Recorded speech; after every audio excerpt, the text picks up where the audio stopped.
Ma Bible est où? Tu as dit que tu avais des questions. Oui. Alors, je crois qu'on aborde. Nous allons prier. Ah, nous passons de bons moments ici à Casa, pas vrai? Seigneur, nous te rendons grâce, nous te disons merci pour ce moment de partage que tu nous donnes ici à Casablanca. Merci pour notre frère qui a fait le déplacement de la France. Merci, Père de gloire, pour ce que tu as fait dans son cœur. Parce que c'est un élu, Père de gloire, en France, que tu vas utiliser, Père de gloire, pour changer le monde autour de lui. Je te remercie pour sa vie, pour la vie de sa famille. Nous voulons, au Dieu de gloire, aborder la parole maintenant avec les questions et les réponses. Ne sachant pas quelles questions il va poser, Père, je compte sur toi, Père de gloire, pour lui donner des réponses satisfaisantes pour son âme. Bien plus, Père, je prie que tu lui enseignes toutes ces choses dans son esprit, afin qu'il soit rempli de ton amour et de ta connaissance. Que ton nom soit glorifié au nom du Seigneur Jésus-Christ. Je prie également pour tous ceux qui nous écoutent, qu'ils soient également bénis par ceci au nom de Jésus. Amen. Alors, question, réponse. Si toute question biblique a une réponse biblique, et s'il y a une question d'ordre biblique, la réponse doit forcément se trouver dans la Bible. Voilà. C'est que je me suis dit là, je sens qu'on va voyager dans la Bible. Ouais. Déjà, en lisant donc ce passage de 18 à 21. Donc, les questions se trouvent dans Lévitique du chapitre 18, le chapitre 21. Oui. Ouais, dans ta lecture, ouais. Oui, effectivement, il y a des choses que j'avais conscience quand les histoires de nudité. Oui. Tu ne découvriras point la nudité de ta sœur, etc. Oui. Mais effectivement, j'ai compris aussi qu'il fallait préserver la nudité de nos enfants. Oui. Et c'est vrai que quand ils sont à un certain âge, on a tendance à... Parce que eux, ça les traumatise pas non plus. Ben, je sais pas, les garçons, 7 ans, 8 ans, ils se déshabillent, ils vont chenus, ils vont prendre leur douche, et puis il peut y avoir la petite sœur de 3 ans, comme celle de 14 ans, c'est pareil. C'est vrai que ça, voilà, ça c'est quelque chose qui m'a interpellé, en tout cas, voilà, qui m'a parlé. Et moi, la première question, c'est donc dans le chapitre 18, verset 21, il parle Moloch. Moloch. Moloch. Oui. Qu'est-ce donc? Moloch, c'est une divinité cananite. Allons-y, ouvre Deutéronome. Deutéronome, oui. Oui. Deutéronome au chapitre 18. Oui. Oui. Tu vois le chapitre 18? Oui, c'est bon. Voilà. Verset 9 à 14. Oui. Lorsque tu seras entré dans le pays que l'Éternel ton Dieu te donne, tu n'apprendras point à imiter les abominations de ces nations-là. Oui. Qu'on ne trouve chez toi personne qui fasse passer son fils ou sa fille par le feu. Oui. Personne qui exerce le métier de devin, d'astrologue, d'augure, de magicien, d'enchanteur, personne qui consulte ce qui évoque les esprits ou dise la bonne aventure, personne qui interroge les morts. Oui.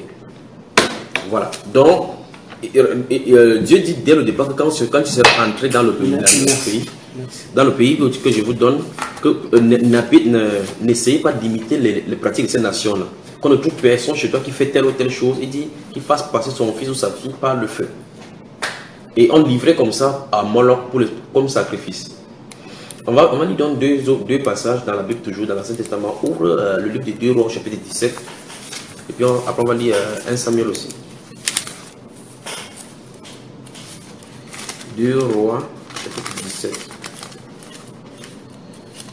2 Rois 17.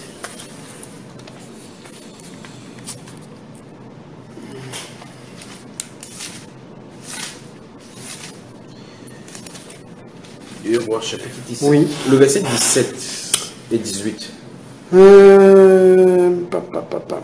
Ils firent passer par le feu leurs fils et leurs filles. Ils se livrèrent à la divination et aux enchantements, et ils se vendirent pour faire ce qui est mal aux yeux de l'Éternel. afin de l'irriter. Aussi l'Éternel s'est-il fortement irrité contre Israël et les a-t-il éloignés de sa face. Voilà. Donc tu vois, ce que Dieu avait interdit, parce que dans Deutéronome, Lévitique, où nous lisions tout à l'heure, ce sont les interdictions qu'il leur disait quand vous serez dans le pays Canaan que je vous donne comme promesse, faites attention de ne pas imiter la pratique de ces nations-là. L'une des pratiques qu'il faisait, c'est livrer les enfants par le feu. Il pouvait sacrifier un enfant par le feu, dans le feu. Oui. On faisait brûler l'enfant carrément parce qu'on disait que la divinité exige un sacrifice. Oui. On fait avec la chèvre, là, on fait avec le mouton, on met un enfant vivant dans le feu. Oui. C'est quand même terrible et cruel ce qui s'est passé. Oui. Et donc là, on dit, il y a des rois en allant en guerre, par exemple, sacrifier leurs fils, sacrifier les filles à une divinité.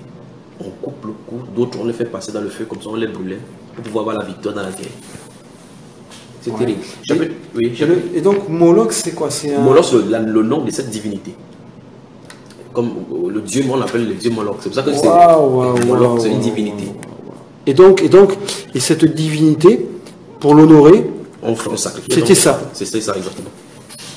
C'est terrible. Et ça se pratique encore. Oui, ça se pratique, mais le problème c'est qu'avec le modernisme, cette divinité-là ont pris d'autres noms. Regarde par exemple, tout à l'heure, ou bien tous les autres jours, nous avons causé ici, nous parlons de nouveau ordre mondial. Ouais. Nous parlons de sacrifice des groupes de Bilderberg et autres là-bas, ils se réunissent, font des sacrifices. Et que je disais que c'est même des enfants qui... Même des enfants qui le font, tu vois. Donc le même esprit s'y trouve. Parce que, enfin, ce sont les esprits, et ils doivent être adorés, ils sont adorés par les hommes, mais maintenant avec d'autres noms. Tu remarques la recrudescence maintenant des musiques. Tout à l'heure, nous parlons également de ces musiques. Il y a des musiques rock, Black Sabbath, AC and DC. Tu vois effectivement que cette culture-là de parler toujours de Satan, d'étudier avec des choses sataniques, donc l'adoration a changé de forme maintenant, mais c'est devenu moderne, parce qu'on est rentré dans un niveau moderne. Il ne faut pas trop heurter la sensibilité des gens maintenant, parce qu'à ce moment-là, c'était quelque chose qui était normal. C'est pour ça que Dieu agissait là-bas par œil pour œil, dent pour dent. Parce que si on tuait quelqu'un, il fallait tuer quelqu'un. Maintenant, c'est tellement souvent dans la société au point où il passe au travers des musiques, au travers des chants, au travers de la politique, au travers de la... L'une des plus grandes de cette adoration se trouve dans la philosophie. Ah bon? Ah oui, dans la philosophie, enfin, philosophie, l'amour de la sagesse. Dans les livres? Dans les livres, oui. On apprend la sorcellerie aux enfants. C'est terrible. Chapitre 23, verset 10. 2 Samuel, c'est ça? Oui, non, 2 rois toujours. Nous étions au chapitre 17 tout à l'heure. Ah, mais c'est 2 rois toujours? Oui. Chapitre 23? Oui, verset 10, je crois.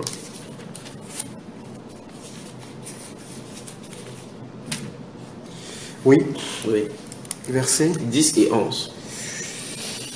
Le roi Souya topait dans la vallée des fils de Hinnom, afin que personne ne fît plus passer son fils ou sa fille par le feu en l'honneur de Moloch. Tu as vu ça? Verset 11. Le roi, je relis, le roi Souya topait dans la vallée des fils de Hinnom, afin que personne ne fît plus passer son fils ou sa fille par le feu en l'honneur de Moloch. Donc il y avait un endroit appelé la vallée de Hinnom où on venait faire ce sacrifice, dans les hauts lieux, on venait brûler les enfants là-bas. Il fit disparaître de l'entrée de la maison de l'Éternel les chevaux que les rois de Juda avaient consacrés au soleil près de la chambre de l'eunuque Nétan Mélec, qui demeurait dans le faubourg, et il brûla au feu les chars du soleil. Oui. Ça veut dire que ce roi avait fait une restauration. Donc il a travaillé pour Dieu. Là. Oui, il a travaillé pour Dieu. Donc il était là en train de faire les restaurations parce que sur place, il a trouvé telle ou telle chose. Rentrons au chapitre 17 encore, nous allons voir quelque chose. Parce que depuis le chapitre 17, on dénonçait comme ça l'idolâtrie de chaque tribu d'Israël. Et là, maintenant, un roi va entrer en scène où il va réformer, nettoyer profondément le culte idolâtrique qui se trouvait en Jérusalem. On lui a pas fait la guerre à ce roi? Mais on lui a fait la guerre, mais il y a tous les opposants. J'imagine. Maintenant, regardons, nous sommes au chapitre 17, n'est-ce pas? Oui. Voilà, lisons à partir du verset 28 jusqu'au verset 32. Allons-y. Un des sacrificateurs qui avait été emmené captif de Samarie vint s'établir à Bethel, et leur enseigna comment ils devaient craindre l'Éternel. Oui. Mais les nations firent chacune leur dieu dans les villes et qu'elles habitaient, et les placèrent dans les maisons des hauts lieux bâtis par les Samaritains. J'entends ça. Donc chaque personne avait son dieu dans sa maison. C'est quand même terrible. Continuons. Les gens de Babylone firent Sukkot-Benoth. Donc le Sukkot-Benoth, c'est le nom d'une divinité. Continuons.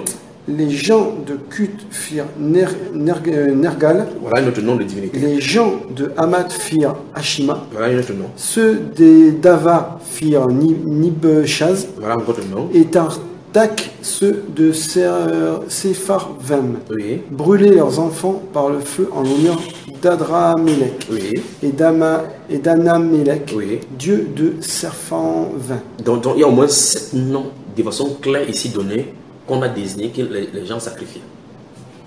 Or, la Bible pose la question, une nation change-t-elle son Dieu? Aucune nation ne peut changer son Dieu. Donc, le nom d'une nation peut changer, la même divinité restera là-bas. Alors, ça veut dire que les peuples servent des divinités étrangères. Il y a par exemple le peuple Maya. Les peuples Maya, quand on voit dans l'archéologie, comment on voit le peuple Maya qui occupe petit à petit les Amérindiens, et les Amérindiens qui ont été submergés par les Américains. Et tu vois effectivement comment l'Amérique est tellement glorifiée. Vous voyez? Et c'est là on parle de l'homosexualité en profondeur, on parle de telle ou telle chose, de violence dans le monde. Ce qui me fait rire dans le discours officiel du président américain, parce que c'est une coutume, il termine toujours en disant que Dieu bénisse. God bless America. God bless America. In God we trust. J'ai envie de dire, mais c'est une blague. Ouais. Et il nous dit ça, il va voter une loi qui est contre Dieu. Il dit, les homosexuels, vous êtes à part entière les enfants de Dieu. Vous pouvez voter comme vous voulez. C'est terrible, c'est terrible. Alors donc, pour répondre à la première question, donc Moloch était une des divinités adorées par les Sidoniens, les Saphas. Il était tellement adulé au point où les gens sacrifiaient leurs enfants. Sacrifier les enfants dans le feu pour cette divinité. Moloch, c'est une divinité dont les gens sacrifiaient leurs enfants. Question biblique. Alors, Comment ça devait être cruel de prendre un enfant innocent et de verser son sang ainsi. Bien sûr.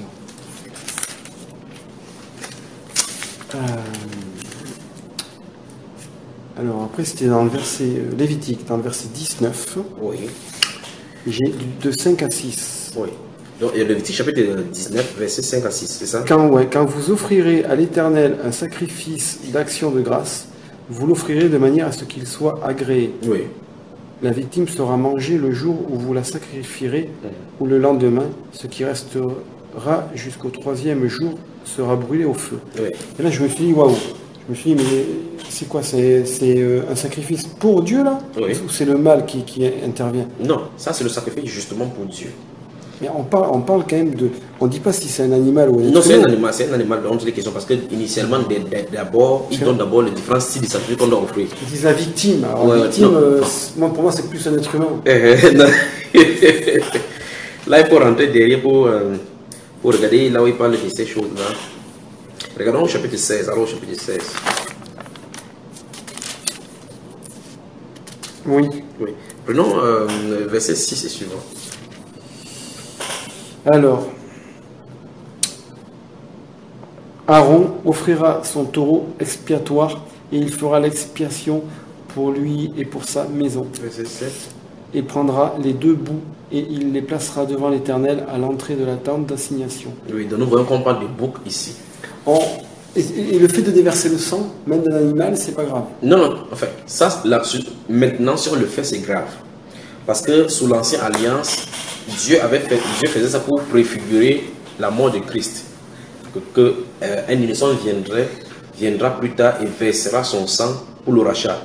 C'est pour ça qu'il avait donné les animaux qu'on fasse là en image pour présenter aux gens, pour annoncer ce qui venait.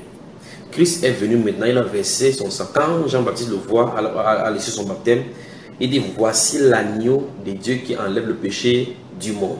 Donc Jean-Baptiste appelle le Seigneur Jésus l'agneau. Donc l'agneau pascal dans l'Ancien Testament typifiait le Seigneur Jésus qui devait venir pour acheter le péché. Mais avant donc ça, sous l'Ancienne Alliance, Dieu présentait cela en image. Donc c'était l'ombre des choses à venir. Maintenant, sous notre ère, sous l'ère de la grâce, alors que Christ est venu, il n'y a pas donné l'ordre pour nous, enfin encore moins les païens, de donner des sacrifices sous une autre forme quelconque que ce soit. Parce que Christ est la fin de ces choses-là. Et là maintenant, si tu veux, on peut lire ça maintenant, parce que toute question biblique doit avoir des références bibliques. On peut donc aller maintenant dans Hébreu. Allons dans Hébreu, lise là. Hébreu. Tout à l'heure, on a vu Actes des Apôtres, tu avances. Hébreu. Hébreu. Tu as vu Actes des Apôtres? Tu avances. Hébreu. Tu y es? C'est dans le Nouveau Testament? Ouais. Donc tu y vas. Continue. C'est déjà continue.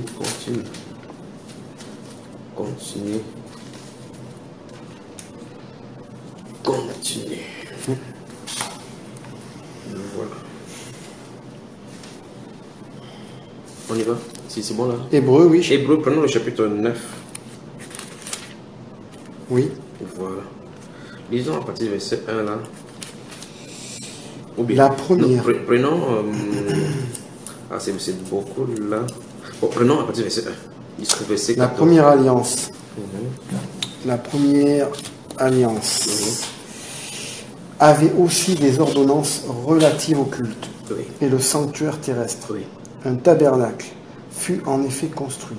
Dans la partie antérieure, appelée le lieu saint, était le chandelier, la table et les pains de proposition. Derrière le second voile se trouvait la partie du tabernacle appelée le Saint des Saints, renfermant l'autel d'or pour les parfums et l'arche de l'alliance entièrement recouverte d'or.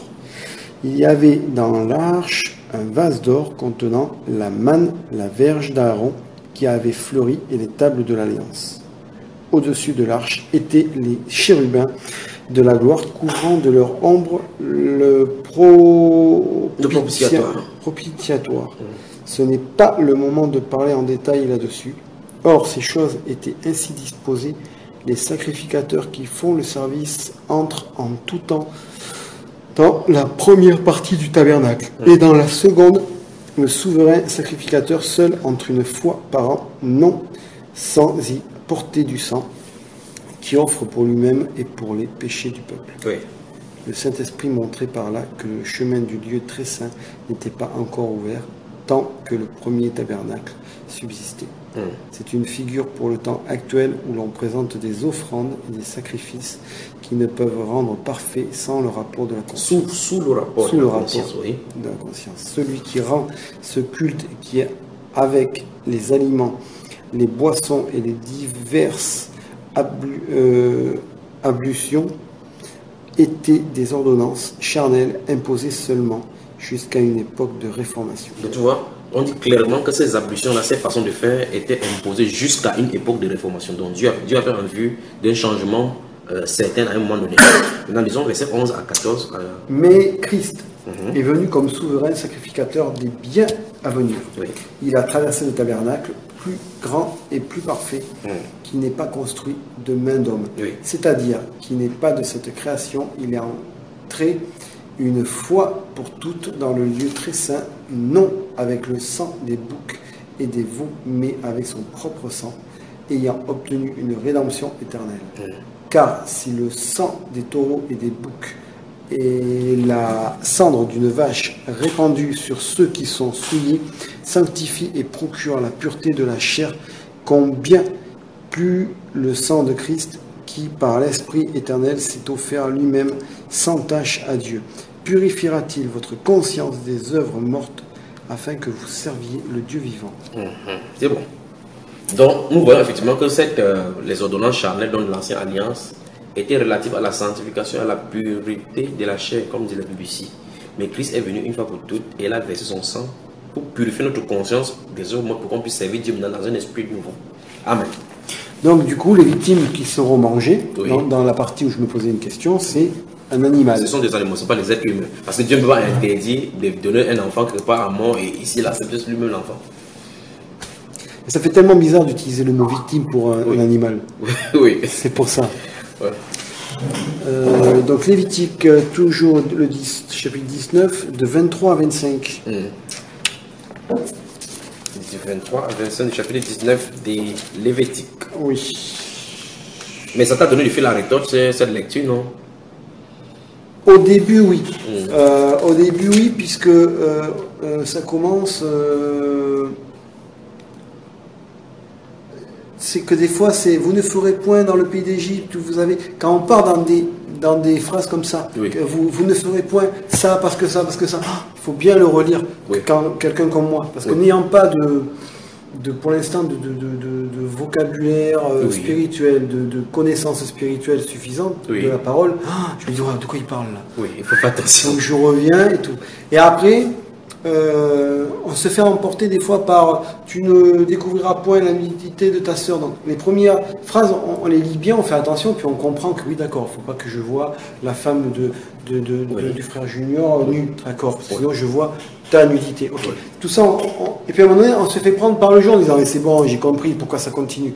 C'est un petit peu ça. Mais non, finalement, quand on le relit le lendemain, hop, et là on dit ouais, ok, non, mais c'est bien parce que ça montre bien. Tout entourage. C'est-à-dire que ça peut être la femme d'un ami, mais ça peut être la femme de sa sœur, de son frère, etc. Donc c'est là où on prend conscience de vraiment toute personne autour de soi qu'il ne faut surtout pas voir la nudité. Donc ça a été ça un petit peu, voilà ça. Après on comprend comment dire, les conséquences, où on dit beaucoup, suivant ce qu'on fait, qu'il peut y avoir la mort, que Dieu peut donner la mort pour ça, etc. Et forcément que dans toutes ces choses qui dit tu ne verras pas la nudité, etc., enfin tu ne feras pas ça, forcément qu'on se sent concerné soit pour ses enfants, soit pour soi-même. Enfin, moi je parle pour moi. Là. Je me dis waouh, j'ai eu fait ça, j'ai eu fait ça. Donc même si on le sait, c'est un peu une deuxième claque. Du genre, tiens, allez, on reprend un coup. Et ce qui est surprenant, c'est que je commence par le 18, je lis le 18, hop, je lis le 19, et à un moment donné, on ne comprend pas pourquoi, tiens, dans le chapitre 20, par exemple, on reparle de la nudité. On se dit, mais mince, pourquoi c'est une répétition? Pourquoi c'est une répétition? Et c'est exactement la même chose dans le chapitre 21, je crois, où il répète... je ne sais plus quel sujet. Pareil, il reparle une deuxième fois. Et ça c'est surprenant parce qu'on se dit, c'est bon, si l'on dit une fois, pourquoi le redire? Et ça aussi, ça c'est une bonne question, n'est-ce pas? Ça veut dire que Dieu tient cela à cœur. Quand tu envoies quelqu'un qui va arriver en ville, faire telle chose, tu restes tranquille. Si la personne veut partir déjà, tu dis, s'il te plaît, n'oublie pas d'arriver en ville, fais telle chose. C'est que tu insistes pour que la personne n'oublie pas et que ça soit imprégné véritablement là-dedans. Et à chaque fois, ce que tu vas remarquer dans la Bible, c'est que chaque fois, si Dieu revient une chose sur une chose, deux fois, il va apporter encore davantage de lumière. Ça ne sera pas dit de façon littérale comme ça, mais il y aura un plus ou ajouter par rapport à ce qu'il a été dit pour plus d'éclairage. C'est comme ça dans la Bible. D'accord. D'accord. Après, donc, je disais, 19, 23 à 25. Quand vous serez entrés dans le pays et que vous y aurez planté toutes sortes d'arbres fruitiers. Vous en regarderez. Ah, ça m'a beaucoup parlé. Je me suis Parce que tu as été dans le jardin. La terre, voilà, c'est ça. C'est ça. Même si c'est pas exactement, mais ça m'a beaucoup touché. Vous serez quand vous serez entrés dans le pays et que vous y aurez planté toutes sortes d'arbres fruitiers, vous en regarderez les fruits comme incirconcis. Pendant 3 ans, ils seront pour vous incirconcis, on n'en mangera point. La 4e année, tous leurs fruits seront consacrés à l'Éternel au milieu des réjouissances. La 5e année, vous en mangerez les fruits et vous continuerez à les récolter. Donc, moi, en fin de compte, je me suis dit, ok, si on plante un jeune arbre, dès qu'il commence à donner des fruits, les 4 premières années, on les laisse sur l'arbre. On va les laisser pourrir. On est bien d'accord. Et donc, ils expliquent qu'ils sont incirconcis. Donc, ça veut dire qu'ils ne sont pas encore impurs. En fait, ça c'était pour Israël. Il est de signifier quelque chose de spirituel. Mais est-ce qu'à l'heure d'aujourd'hui, il faut le faire encore? Non, parce qu'en fait, il y a des prescriptions relatives à Israël par rapport à ce qu'il voulait enseigner, par rapport à la connotation des païens et la nouvelle création dont Dieu devait amener en place. Moi, c'est ce que j'avais cru comprendre. Je me dis, tiens, si aujourd'hui je plante un arbre fruitier, il faut que les 4 premières années, je ne ramasse pas. Il faut que voilà. J'ai ici. Non, je n'ai pas fermé la clé en tout cas. J'ai laissé la porte sur le travers. Ouais. Je t'ai bien dit que c'est mon frère. Ouais. Non, mais j'ai dit, je n'ai pas fermé la clé. Depuis le matin, pas touché. Bonne arrivée à Casablanca. On est dans la parole là. Ah, pas ici, mon frère. Donc en fait, ça veut dire qu'aujourd'hui, si tu fais ton jardin, tu ne dois pas faire ceci. On peut donc profiter des fruits dès la première année. Absolument, absolument. D'accord. Pourquoi ce changement? En fait, ce que je suis en train de te dire, c'est que tu vas remarquer que quand tu vas lire la Bible totalement, tu vas voir effectivement qu'Israël avait une prescription. Dieu voulait montrer à Israël qu'il y a des choses que les autres font dans les autres nations. Comme il a commencé à dire ici, les nations font ceci et alors vous ne devez pas faire ceci. Dieu voulait mettre une différence entre leur fonctionnement avec son fonctionnement à lui. Mais lui parlait spirituel. Dieu parlait ainsi spirituel. Il parle des arbres. Dans le Nouveau Testament, tu vas voir que les arbres sont des êtres humains. Moi, ça ne m'aurait pas choqué. Ouais. Si aujourd'hui on dirait ça. Oui. Ça ne m'aurait pas choqué dans le sens où je me dirais, ben, ok, c'est une manière de vraiment purifier cette la jachère. Et qui vraiment donne sa bonne semence. Même physiquement. Si tu le fais, tu vas voir les bénéfices de ceci. Parce qu'il dit que 4e année, tous les fruits seront consacrés à l'Éternel au milieu des réjouissances. C'est pas que tu amènes devant le Seigneur, il y a des danses et autres là-bas, on donne ça aux sacrificateurs que les sacrificateurs mangent. C'est en fait, c'était pour pousser les Juifs à avoir toujours la pensée au Seigneur premièrement. Ouvrons le livre de Proverbes, voyons cela, ouvrons Proverbes, après ce psaume là, Proverbes chapitre 3. Ah, Proverbe. Oui, Proverbes. Moi j'ai une réponse, oui. Mais je vais quand même te poser la question pour voir si c'est la même réponse. Oui. Quelle est la particularité de Proverbe? C'est que ça suscite des énigmes, des questions, des réponses que l'humanité puisse se poser dans tous les domaines. Et ça... Alors, moi j'ai eu une réponse sur Proverbe. Oui. Proverbe, le dernier Proverbe, c'est le combien? Chapitre 31. Est-ce que ça te fait penser à quelque chose? La femme vertueuse, c'est ça? Non. Laquelle? 31 jours. Ah, 31 jours, oui. On m'a expliqué on m'a dit voilà, on est par exemple le 7. Oui. Mais aujourd'hui, c'est Proverbe 7. Proverbe 7. Oui, ok, pour tout le mois. Tout le mois. Ah. Et maintenant, le jour où tu seras en février, quand ça va 29 jours, tu vas faire. Eh bien, tu t'arrêtes qu'à 28. Ok. Non, moi, c'est ce que j'en traduis. C'est-à-dire que le mois de février, parce que c'est un mois sur deux, 31. Oui. En fait, moi, j'ai compris quand on m'a dit ça. Je ne sais plus comment ça m'était dit. Mais moi, quand j'ai découvert ça, je me suis dit, ok, il y en a 31 parce que dans l'année, le mois qui a le plus maximum 31 jours. Oui. Si tu es dans un mois où il n'y a que 30 jours, tu t'arrêtes à 30. Okay. Et comme le lendemain c'est le premier, tu repars sur le premier. Exact. Et en plus de ça, très souvent dans le Proverbe, je trouve qu'il y a beaucoup de chapitres. Oui. En fait, c'est l'attitude et le comportement qu'il faut avoir. Oui. Dans la vie. Oui, en fait, c'est même la sagesse. Ici, ça attire au raisonnement de l'être humain à la correction, à la réflexion. Si quelqu'un lit Proverbe et s'y met véritablement, la sagesse viendra dans son cœur. Amen. Verset 1 à 10. Chapitre combien? Chapitre 3 des Proverbes.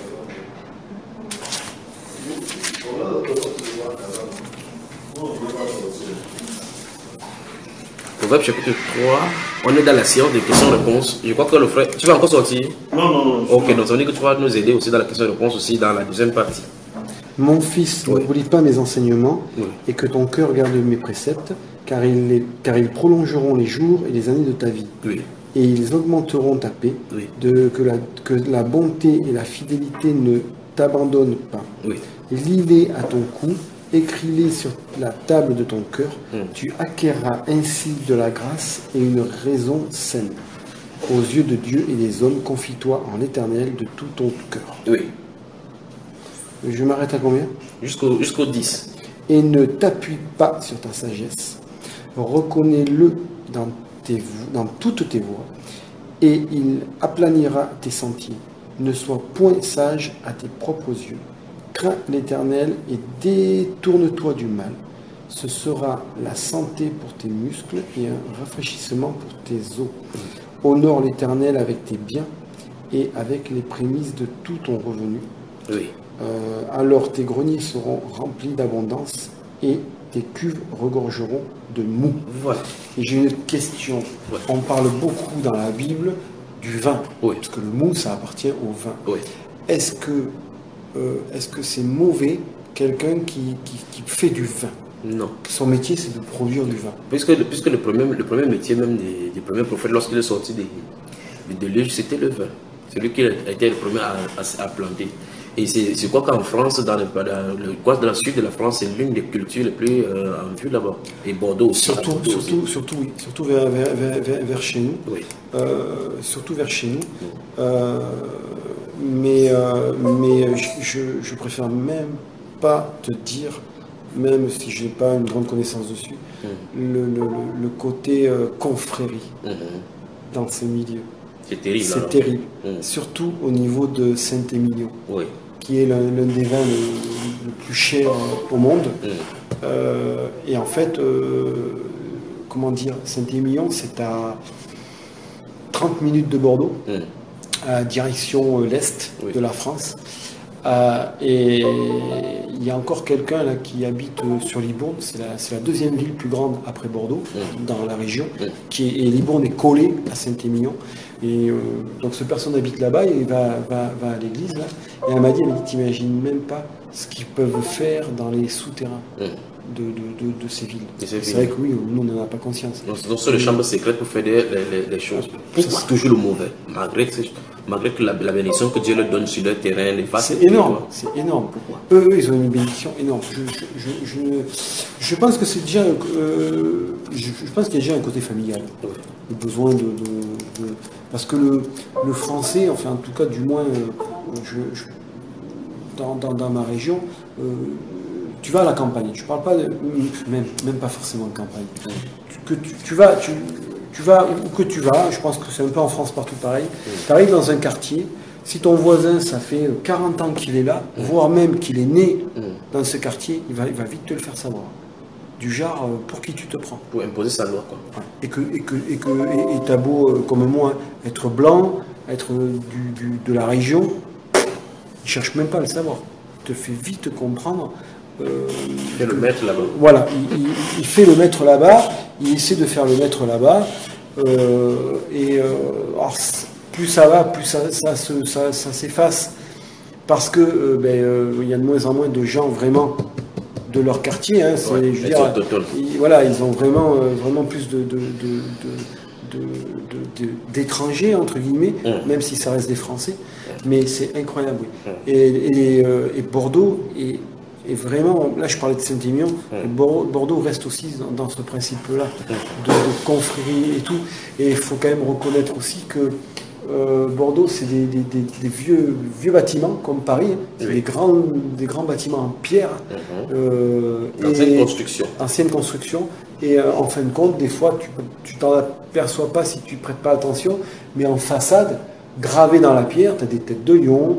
Tu vois ce que je veux dire, des histoires de protection, peut-être des histoires de déesses, je ne sais pas du tout.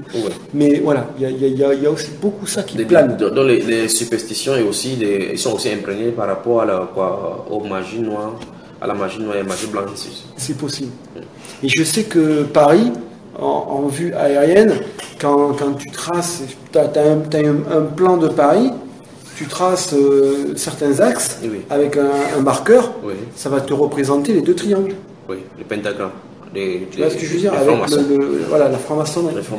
Et je te posais la question parce que j'ai jamais pris le temps d'aller voir avec Google Earth, mais paraît-il que les différents ponts qu'ils ont bâtis à Abidjan, les uns sur les autres, pour passer du boulevard Giscard d'Estaing à l'autre côté, du côté des deux plateaux. Je sais pas si vous avez visité un petit peu.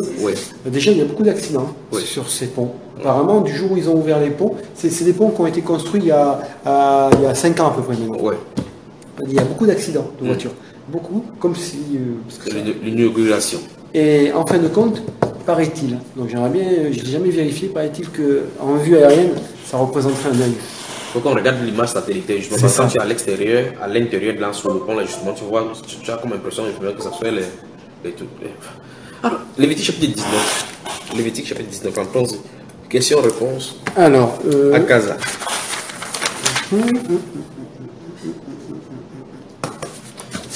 Toujours pareil, chapitre 19 et de 26 à 27. Ah, j'y suis parce que, enfin, je m'attendais à ce que tu poses la question. Si tu ne posais pas la question, moi, je devais poser la question là-bas. C'est ça, 26 à 19. Vous ne mangerez rien avec du sang. Vous n'observerez ni les serpents, ni les nuages pour en tirer des pronostics. Qu'est-ce qui se passe là-dedans? vous ne mangerez rien avec du sang. Oui. Est-ce qu'aujourd'hui c'est toujours d'actualité? Absolument, parce que dans le Nouveau Testament, on voit également ça. Donc, il faut que j'arrête de manger deux choses. Oui. En France, il y a ce qu'on appelle une sanguette. Oui. C'est du pain, oui. des petits morceaux de pain qui sont mis dans l'assiette, oui. De l'ail, de l'oignon. Oui. Donc c'est bien mélangé, c'est étendu dans l'assiette. Oui. Et quand on tue le poulet, oui. on déverse le sang dessus. Wow. Et on le fait cuire. Et on fait cuire cela avec du sang. Oui. Mais là, est-ce que c'est cuit totalement? Oui. Non, mais là, il n'y a pas de problème. Ah bon? Non, il n'y a pas de problème. C'est de consommer le sang frais. D'accord. Et après... Comme par exemple en Chine, là, les Orientaux, ils mangent beaucoup de choses comme ça frais. Je ne sais pas. Et après, il y a en charcuterie, oui. Le boudin. Le boudin, c'est donc le saucisson. Oui. Le saucisson, c'est un boyau, oui. donc c'est à base de porc, oui. Sans parler du porc. C'est à base de porc, donc c'est de la viande et tout, puis on laisse sécher, oui. et ça devient un produit assez dur, oui. Et on le mange. Et le boudin, c'est la même chose, mais à part que c'est concentré de sang. Oui. Mais là, il n'est pas cuit. Oui. Donc, est-ce que ça peut se... Si le sang n'est pas cuit, c'est que c'est dangereux, c'est D'accord. Et les musulmans ne mangent pas de porc. Oui. Est-ce qu'un chrétien doit pas manger de porc? Là, il faut qu'on parte dans la Bible, on va voir. Non, on verra ça après. Je termine la question. Oui. Vous n'observerez ni les serpents. Donc voilà, après, bon, vous n'observerez ni les serpents, ni les nuages pour en tirer des pronostics, ça, il n'y a pas de souci, je comprends. Oui. Vous ne couperez point en rond les coins de votre chevelure, et tu ne raseras point les coins de ta barbe. Oui. Vous ne ferez point d'incision dans votre chair pour un mort, bon, ça j'ai compris, oui. et vous n'imprimerez point de figure sur vous. Là, j'ai pensé au tatouage. Là, j'ai dit là, ça parle. Oui. Maintenant, j'en reviens aux cheveux. Vous ne couperez point en rond les coins de vos chevelures, et tu ne raseras point les coins de ta barbe. Allons au chapitre 21, le verset 5 et le verset 9. De Lévitique? Oui. Chapitre 21? Oui, verset 5, puis le verset 9. Les sacrificateurs ne se feront point de place chauve sur la tête, ils ne raseront point les coins de leur barbe, et ils ne feront point d'incision dans leur chair. Verset 9. Si la fille d'un sacrificateur se déshonore en se prostituant, elle déshonore son père, elle sera brûlée au feu. Voilà. Donc tu vois, il y a des choses qui étaient spécifiquement données aux sacrificateurs, parce que dans ce chapitre 21, comme tu as dû parcourir, il y a des commandements spécifiques pour les sacrificateurs. Entre autres, quand son parent mourait, il ne devait pas regarder le corps mort du mort. Je crois que tu as lu cela. Le style de mariage qu'il devait avoir, il ne devait pas épouser une femme qui a été prostituée, une femme qui a été mariée déjà, une femme qui a été déshonorée. Donc il devrait épouser seulement une vierge. Une vierge. Donc il y avait des choses de façon spécifique aux sacrificateurs pour pouvoir être dans l'alliance. Parce que la Bible, il explique là-bas, parce qu'il porte des choses saintes. L'huile sainte du Seigneur est au-dessus de lui pour pouvoir montrer la sainteté qui appartient à Dieu. Alors, il y a des choses, dans le livre des Nombres, au chapitre 5, tu vas voir cela, quand tu vas lire cela, on parle des Nazériens. Ils ne devaient pas se coiffer la barbe coupée ici, ainsi, comme on fait les cerceaux aujourd'hui, comme ça. Là. Ils ne devraient pas faire cela. Donc, toi, ça ne concerne pas, moi, ça ne me concerne pas. D'accord. D'accord. Après, verset 29. Verset 29. Oui. Non, de Lévitique 19 là. Parce que je voudrais qu'on prolonge la lecture jusqu'au verset 32. Pourquoi on voit quelque chose aussi. Verset donc 19. Oui, verset 29. 29 à 32. Tu ne profaneras point ta fille en la livrant à la prostitution, de peur que le pays ne se prostitue et ne se remplisse de crimes. Tu as vu ça? Dans la prostitution implique automatiquement les crimes. Oui. Et on dit qu'on interdit cela dans tout le pays. Oui. Continuons. Vous observerez mes sabbats et vous rêverez mon sanctuaire. Je suis l'Éternel. Oui. Ne vous tournez point vers ceux qui évoquent les esprits, ni vers les devins. Ne les recherchez point de peur de vous souiller avec eux. Je suis l'Éternel, votre Dieu. Oui. Tu te lèveras devant les cheveux blanc et tu honoreras la personne du vieillard, tu craindras ton Dieu, je suis l'Éternel. Moi, tout ce passage, je l'ai compris. Oui. Quand on parle des vieillards là, avec les cheveux blancs, oui. C'est qu'il faut respecter les anciens. Est-ce que tu as l'impression qu'en Europe aujourd'hui, au mieux, sur le plan général, sur le plan universel, est-ce que les jeunes respectent les vieux aujourd'hui? Ah non, ça se perd. Mais c'est terrible. Hein? Ça se perd, puisque ça aussi, c'est une référence que j'ai avec ma grand-mère. Quand je disais hier que quand elle parlait de son papa, elle disait le grand-père. Parce que c'était pour moi un grand-père. Donc en fait, elle se mettait à ma place, elle me disait le grand-père. C'est comme si moi, je parlais à mes enfants de ma maman. Oui. Je leur disais, mes grands-mères, vous voyez. Oui. Et en fait, elle n'a pas eu besoin de me dire, oh, tu sais, il faut. Non, non. Dans sa manière de parler. Et la manière, il n'y a rien de particulier, elle disait le grand-père. Oui. Et de la manière, de l'intonation de la voix, on sentait qu'il y avait le respect. Mais bien sûr que ça s'est perdu. Ça s'est perdu. Après, comment ça s'est venu, je ne sais pas du tout. Mais aujourd'hui, il y a 20 ans de ça, beaucoup de générations, il y a 20 ans de ça, les enfants étaient déjà arrivés à un stade où ils se disaient, bon, alors, s'ils avaient un intérêt pour le grand-père ou la grand-mère, c'était parce qu'ils allaient le voir ou la voir et réclamer de l'argent. C'était ça en fait. C'était un des seuls respects qu'il y avait. J'ai jamais trop entendu quelqu'un dire bon attends, je vais quand même aller voir ma grand-mère, soutenir un peu, savoir si ça va bien pour elle, si elle n'a pas besoin de quelque chose. Et c'est un petit peu ce qui m'a fait mal quand ma femme m'a reproché que j'étais trop proche de ma maman. Oui. Je me suis dit ouais mais attends, c'est aussi une manière quand même de la respecter et comment dire de la soutenir en échange de tout ce qu'elle a pu faire pour moi. Ouais. Parce que moi j'ai vraiment quand même eu des parents, même si mon papa a eu des absences, ils ont quand même été là pour nous. Dès qu'on avait quelque chose avec ma soeur, si on était un petit peu malade, on nous emmenait chez le docteur. Ça n'a jamais été, bon, mets-toi là, on verra si ça ira mieux dans une heure. Non, ne cherchez pas à comprendre. On a toujours eu de quoi manger, enfin. On a vraiment été très très bien soutenus par nos parents. Donc mes parents qui sont aujourd'hui grands-parents au travers de ma soeur et de moi, effectivement, moi j'ai conscience du respect qu'il faut avoir envers eux bien sûr, mais envers toute autre personne âgée qu'il peut y avoir dans la rue. Mais ça effectivement, ouais, ça se perd. Et moi, ça ne m'a pas du tout choqué, au contraire, ça m'a rassuré quand j'ai vu ce passage. C'est comme, il y a marqué quoi aussi? Il y a marqué... ne vous tournez point vers ceux qui évoquent les esprits ni les devins. Oui, bien sûr. Ouais. Tout ce que. Alors moi, j'ai eu consulté à une époque, parce que forcément, je ne savais pas que c'était mal, ce qu'on appelle les voyants, les médiums, les médiums, etc.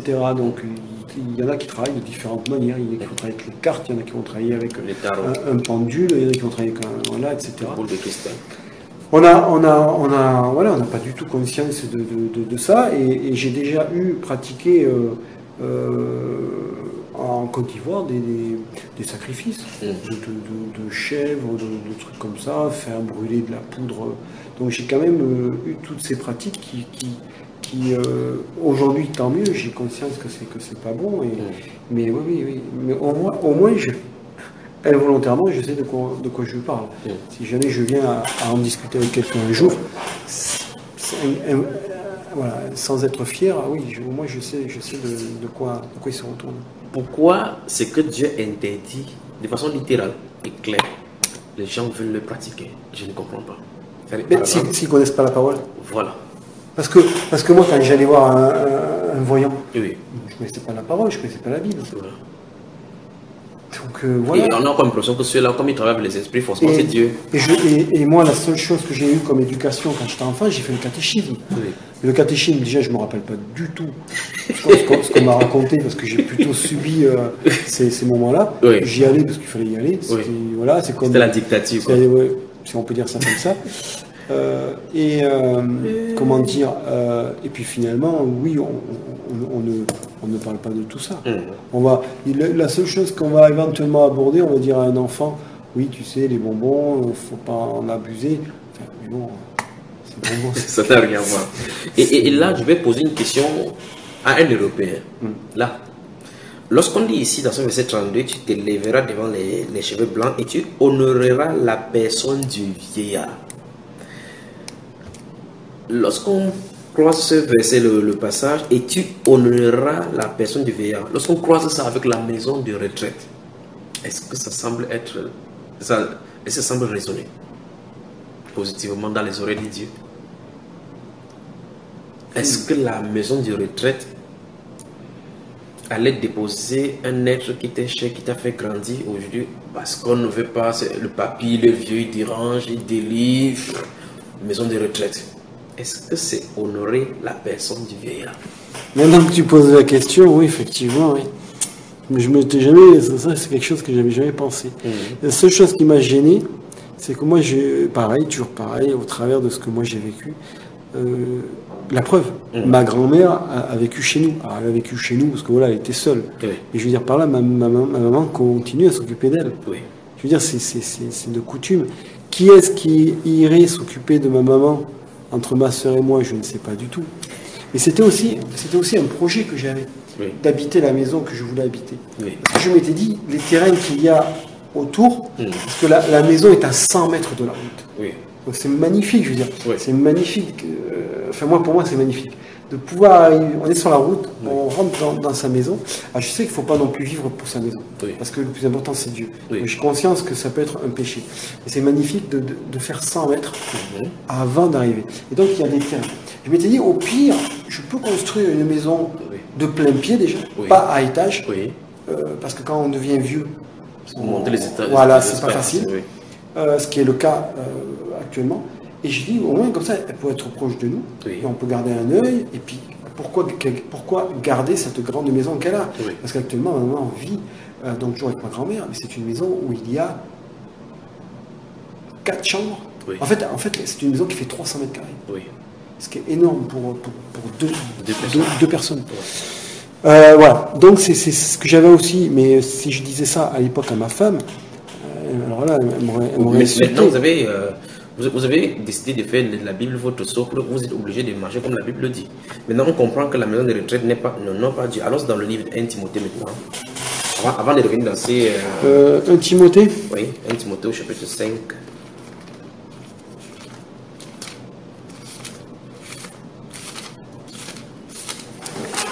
Est-ce qu'il t'est déjà arrivé de prier et rester dans l'attente dans la prière? Rester dans l'attente. C'est-à-dire? Par exemple, quand tu me poses une question, oui. Tu es là devant moi, tu t'attends à ce qu'il te donne la réponse. Oui. Mais quand tu parles à Dieu, est-ce que tu t'attends à ce qu'il te donne la réponse? Comme ça tout de suite? Oui. Non. Ah ben dans ce cas, on va commencer aujourd'hui. Non. Non, ça... À supposer que tu dis... Si je viens avoir des réponses, ça peut être dans les heures qui suivent, dans les jours qui suivent, dans les mois qui suivent ou dans les années qui suivent. Oui. Comme l'histoire du nouvel ordre mondial. Oui. Ça fait plusieurs mois que je me pose des questions et j'ai eu la réponse qu'aujourd'hui. Oui. Ben, c'est une autre façon. Mais supposons que... Et je dis pas que c'est normal. Ouais. Je te dis juste comment Dieu me parle.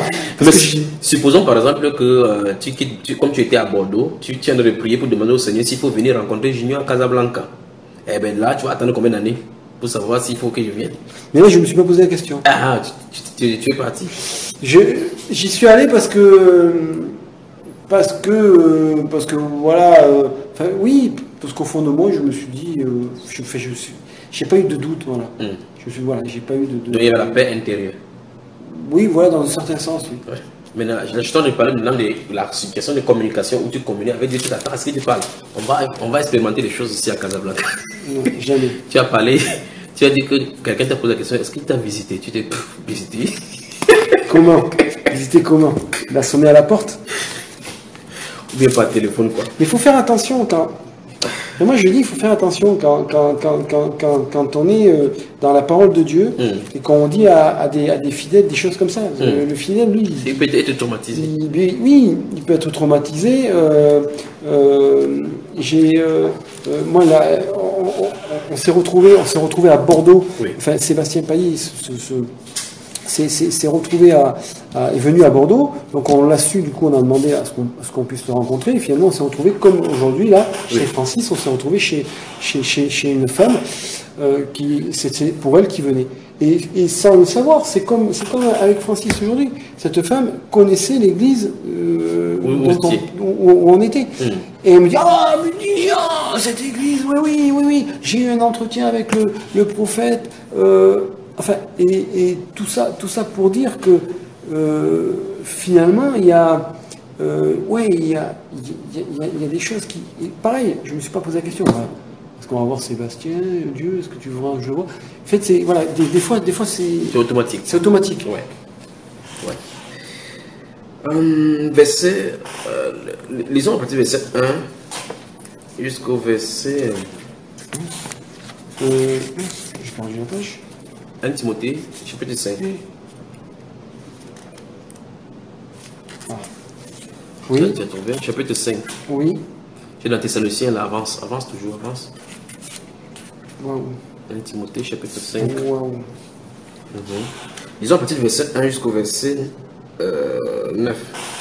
Ne réprimande pas rudement le vieillard, mais exhorte-le comme un père exhorte les jeunes gens comme des frères, les femmes âgées comme des mères et celles qui sont jeunes comme des sœurs en toute pureté. Honore les veuves qui sont véritablement veuves. Si une veuve a des enfants ou des petits-enfants, qu'ils apprennent avant tout à exercer la piété envers leur propre famille et à rendre à leurs parents ce qu'ils ont reçu d'eux, par cela est agréable à Dieu. Donc, tu as suivi ça? Cela est agréable à Dieu. Celle qui est véritablement veuve et qui est demeurée dans l'isolement met son espérance en Dieu et persévère nuit et jour dans les supplications et les prières. Même celle qui vit dans les... Mais celle qui vit dans les plaisirs est morte, quoique vivante. Oui. Déclare-leur ces choses afin qu'elles soient irréprochables. Si quelqu'un n'a pas soin des siens, et principalement de ceux de sa famille, il a renié la foi et il est pire qu'un infidèle. Qu'une veuve, pour être inscrite sur le rôle, n'ait pas moins de 60 ans, qu'elle ait été femme d'un seul mari, qu'elle soit recommandable par de bonnes œuvres, ayant élevé les enfants, exercé l'hospitalité, lavé les pieds des saints, secouru les malheureux, pratiqué toute espèce de bonne œuvre. Voilà, c'est bon. Ça, à l'église, je l'avais constaté aussi.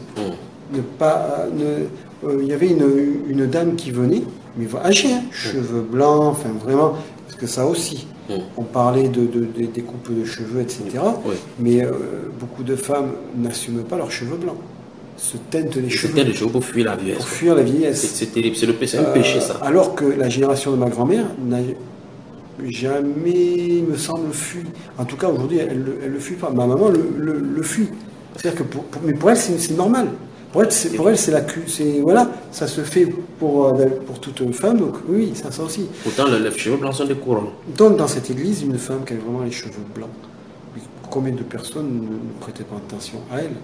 Et c'est vrai que moi, j'avais du mal à le faire à chaque fois. Et je sais que les quelques fois où je venais la saluer, je sentais une joie en elle. Et comme de par hasard, cette dame, je ne sais pas pourquoi, je ne la voyais plus à l'église les derniers temps où j'y suis allé. C'est sûr qu'elle est malade et personne ne lui rend visite. Il y a peut-être de ça. Ou bien peut-être le poids de l'âge a eu raison d'elle. Je ne sais pas. Mais en tout état de cause, quand on a une église, attention aussi. Alors maintenant, tu vois donc, ce sont les prescriptions de l'église. On dit qu'on se concentre sur ces personnes-là et on dit, si quelqu'un, les gens de sa maison qui veut que les enfants apprennent à rendre à leurs parents ce qu'ils ont reçu d'eux. Et il dit, déclare-leur ces choses, donc on doit enseigner ces choses afin qu'on soit irréprochable. Rentrons dans notre proverbe Lévitique chapitre 19, là on n'a pas fini. Les versets 33 à 35. Si un étranger vient séjourner avec vous dans votre pays, vous ne l'opprimerez point. Tu te souviens, je t'avais dit ça l'autre jour. Oui. Tu vois ça? Oui. Vous traiterez l'étranger en... C'est à cause de ces choses-ci que beaucoup de choses vont frapper la France. Beaucoup de catastrophes vont frapper à cause de ce qu'ils font aux étrangers. C'est pas bon du tout. Continuons. Vous traiterez l'étranger en séjour parmi vous, comme un indigène du milieu de vous. Vous l'aimerez comme vous-même, car vous avez été étranger dans le pays d'Égypte. Je suis l'Éternel, votre Dieu. Moi, ce qui m'avait interpellé, c'est cette référence de pays d'Égypte. Moi, je ne suis pas égyptien. Comment je peux me sentir étranger en France? Non, mais toi, tu peux... Si tu lis ces versets, ce qui te concerne, c'est que, comme tu es français, s'il y a des étrangers dans ton pays, il ne faut pas les marginaliser. Oui, ça j'ai bien compris. Ici, la référence avec l'Égypte, c'est parce que comme il s'adressait de façon spécifique à Israël, Israël s'était séjourné en Égypte.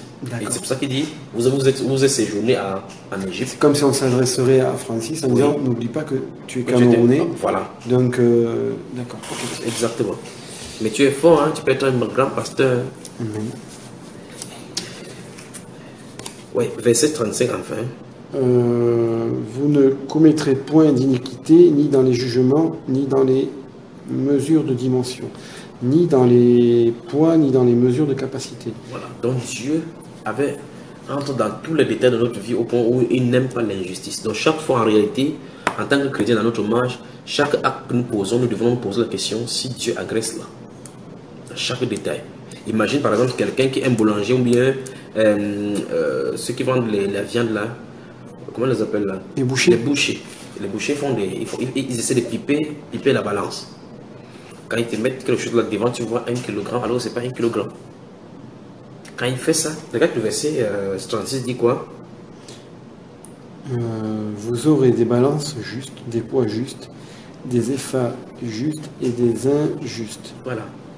Je suis l'Éternel votre Dieu. Donc même dans les balances, donc Dieu au ciel regarde les balances sur lesquelles on met la farine, on mesure la farine, on mesure parce qu'il ne veut pas qu'il y ait d'injustice, que je juge des tromperies envers toi, juge des voies détournées envers toi pour obtenir quelque chose de toi malhonnêtement et frauduleusement. C'est ce que le Seigneur fait. Alors maintenant continuons la série de questions. Après, c'est chapitre 21. Chapitre 21. De 17 à 23. Versets 17 à 23. Ouais. Parle à Aaron et dit: tout homme de ta race et parmi tes descendants qui aura un défaut corporel ne s'approchera point pour offrir l'aliment de son Dieu. Ouais. Tout homme qui aura un défaut corporel ne pourra s'approcher, un homme aveugle, boiteux, ayant le nez camus ou un membre allongé, un homme ayant une fracture au pied ou à la main, un homme bossu, ou grêle ayant une tache à l'œil, la gale, une dartre ou les testicules écrasés. Tout homme de la race du sacrificateur Aaron qui aura un défaut corporel ne s'approchera point pour offrir à l'Éternel les sacrifices consumés par le feu. Il a un défaut corporel, il ne s'approchera point pour offrir l'aliment de son Dieu. Moi, la question, c'est, ça veut dire que quelqu'un qui a un défaut là, corporel, il peut pas être avec Dieu. Là. Non, pas qu'il ne peut pas être avec Dieu, parce que dans la suite du verset, on dit clairement que malgré ce défaut corporel, il peut manger des choses saines. Oui, mais il peut pas entrer en service. Parce qu'en réalité, Dieu était parfait. Dieu est parfait, il veut la perfection. C'était le signe, c'est pas pour dire que cet être-là est rejeté. C'était pour montrer effectivement qu'il est parfait, il veut que ce soit parfait. Maintenant, ça c'était sous l'ancienne alliance une fois de plus. Sous l'ancienne alliance parce que la sacrificature était déposée dans la ville, dans la descendance d'Aaron. Et ce sont des garçons seulement qui devaient s'approcher selon leur tour de rôle. Et donc, il dit, dans votre descendance, s'il y a des boiteux et toutes les autres personnes qui ont des défauts, c'est qu'il est automatiquement disqualifié. C'est Dieu qui veut, c'est lui qui a dit. Donc, si tu nais sur Aaron, tu respectes la première condition d'être potentiellement sacrificateur. Là, il faut vérifier déjà si tu respectes également les conditions des défauts. Il fallait que l'être qui s'approche là-bas n'ait point de défauts. Parce qu'en réalité, c'est le type de Christ qui viendrait pour offrir un sacrifice à Dieu, mais étant sans défaut, sans tâche. Et aujourd'hui? Et aujourd'hui, ce n'est pas cela. Parce que nous servons Dieu maintenant en esprit, et l'esprit n'a pas de défaut. Tu peux être handicapé comme ça, mais l'esprit n'a pas de défaut. L'esprit, lui, n'a pas handicapé. Nous servons Dieu en esprit. Voilà. Autre question? Non. Par rapport au passage de lecture, non. Okay. Après, tout à l'heure, ça fait déjà quand même pas mal de temps quand on parle, on fait référence un petit peu avec la vie d'aujourd'hui. Oui. Est-ce que mes enfants, en dehors de l'école, on peut les mettre à faire du sport? Absolument. Parce que je pose la question, parce que ma femme, parmi ce qu'elle a pu entendre dans des témoignages, d'où le fait qu'aujourd'hui elle porte plus de mèches, elle porte le foulard, etc. Il y a eu aussi des phrases enfin, des choses qui ont été dites et qui les enfants en enfer. Les enfants, voilà. Si vous les laissez par exemple faire du foot, ça vous les emmenez en enfer. Oui. Et donc du coup, ça a traumatisé mon plus grand, qui est vraiment engagé par le foot. Oui. Je n'ai pas non plus aidé dans le sens contraire, parce que voilà. Mais moi, je suis pas dans le délire. Tu vas devenir un Ronaldo. Non. Mais c'est voilà, je l'accompagne, je l'encourage. Et c'est vrai que ça l'a traumatisé un peu parce que sa maman, ça lui est arrivé de le dire en plus avec de la colère. Et je voyais dans les yeux de l'enfant, il se disait, mais je comprends pas, là, enfin, il était perdu. Et il disait, tu feras pas de foot l'année prochaine, en parlant de là, septembre. Et du coup, je ne savais pas quoi faire pour le deuxième, qui a envie de tester le tennis, etc., etc. Sachant qu'en plus, je ne les force pas à faire du sport. Oui. Je veux qu'ils fassent quelque chose. Oui. Ils font du sport, s'ils veulent faire de la musique, ils font de la musique, ils ont le choix. Oui. Maintenant, j'ai le premier, c'est le foot, et j'ai l'autre, qui me dit éventuellement le tennis. Il a déjà essayé le foot, il n'est pas fan. Ouais. Bref, donc c'est pour ça que je pose cette question. Là, c'est une bonne question et ça mérite d'être répondu de façon méticuleuse. Et là, je vais avec des questionnements. Nous allons lire en balançant dans la Bible maintenant. Ouvrons d'abord le livre des Proverbes. Quand on va lire Proverbes, je vais te poser une question et puis on va avancer. Proverbes, nous y étions tout à l'heure. Proverbes. Merci Père, merci Père, merci Père. Chapitre 22 des Proverbes.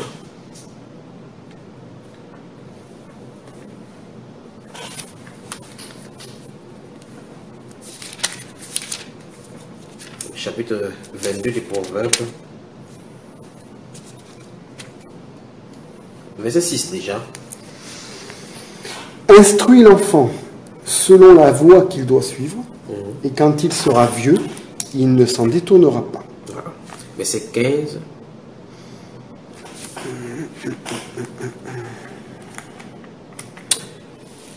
La folie est attachée au cœur de l'enfant, la verge de la correction l'éloignera de lui. Chapitre 24, chapitre 23, pardon, chapitre 23 maintenant. Chapitre 23 ? Oui, ouvre au chapitre 23. Nous sommes au chapitre 22 maintenant. Oui, c'est bon. Chapitre 23. Lisons les versets 13 à 14.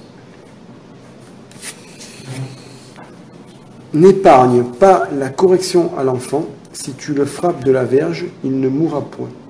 En le frappant de la verge, tu délivres son âme du séjour des morts. Donc, empêcher la verge de correction à l'enfant, c'est le pousser à la mort. La Bible dit, en le frappant de la verge, tu délivres son âme du séjour de mort. Alors, chapitre 29, versets 15 et 17. 29, 15 et 17 ? Oui. 15, le verset 15 et le verset 17. La verge et la correction donnent la sagesse, mais l'enfant livré à lui-même fait honte à sa mère. Oui. Je saute le 16 alors. Oui. Châtie ton fils et il te donnera du repos. Oui. Et il procurera des délices à ton âme. Voilà, il faut le châtier. C'est quand même curieux avec la loi antichrist là. Maintenant, il y en a plein de versets, vous pouvez lire consonance là, mais je vais d'abord te poser une question avant qu'on avance sur ces passages là. Ouvre le livre de Timothée, parce qu'après on va y aller maintenant. Consonance là. Timothée ? Oui, 1 Timothée.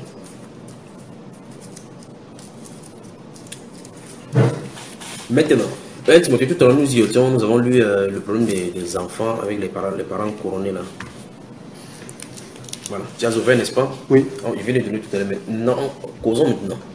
Le problème se situe au niveau du sport des enfants. Je te pose une question. Supposez que vous, cette famille, vous étiez dans un canton où il n'y a pas de télévision et que les enfants avaient grandi dans cette atmosphère-là. Cet enfant qui se donne à fond dans le football, aurais-tu su qu'il y avait le football?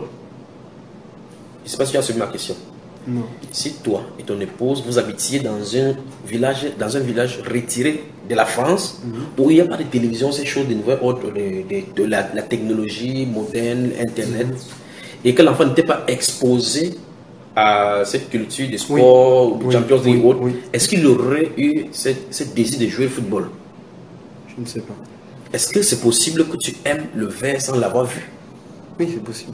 Comment tu peux aimer le verre sans que tu l'aies jamais vu? Au moins une fois. C'est-à-dire, il faut avoir vu quelque chose au moins une fois pour commencer à avoir le désir. Comme par exemple, si tu cites quelque chose du Cameroun que tu ne connais pas, tu ne l'aimeras jamais parce que tu ne sais pas de quoi il est question. Oui. Tu connais le mbongo? Non, non. Le mbongo, c'est une sauce noire. C'est très délicieux. Alors maintenant, comme tu ne connaissais pas le mbongo, tu ne pouvais pas savoir qu'il y a un bongo quelque part et par conséquent, tu ne pouvais pas avoir le désir concernant un bongo.